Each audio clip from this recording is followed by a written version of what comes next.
হাজারো ব্যস্ততার মাঝে আজ সন্ধ্যেবেলা একটু ফ্রি ছিলাম। তাই ভাবলাম আজকে একটু হোমমেড ব্রেড ট্রাই করি। এইসব জিনিস আমি একেবারেই নিজের চেষ্টাতে শিখেছি।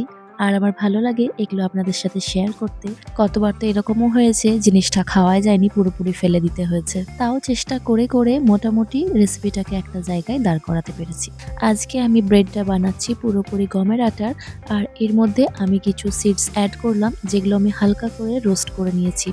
এখন সবকিছু ভালোভাবে মিক্স করে নিয়ে এটাকে আমি একদম রেস্টে রেখে দেব।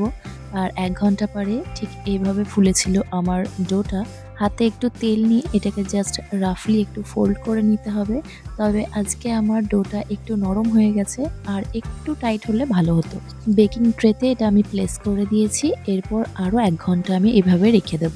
১ ঘন্টা পরে দেখুন এটা কতটা ফুলে গেছে। আর উপর দিয়ে একটু মিল্ক ব্রাশ করে দিলাম, যাতে এটা একদম উপরটা ড্রাই ড্রাই না হয়ে যায়।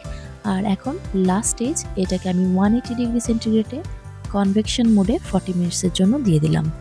আজকে ডিনার বানানোর মাঝে মাঝে এই কাজটা আমি করছি, তো অনেকটাই রাত্রি হয়ে গেছে। তাই এখন এই অবস্থাতেই এটাকে ঠান্ডা হতে রেখে দেব। সকালবেলা এটাকে ডিমোল্ড করে কাটিং করব। ব্রেডটা কিন্তু ভেতর থেকে পারফেক্টলি কুক হয়েছে আর ভীষণ সফট হয়েছে, একদম হোমমেড হেলদি। চাইলে রেসিপিটা সেভ করে রাখুন আর পছন্দের মানুষজনের সাথে শেয়ার করুন। See you in next vlog. Tata!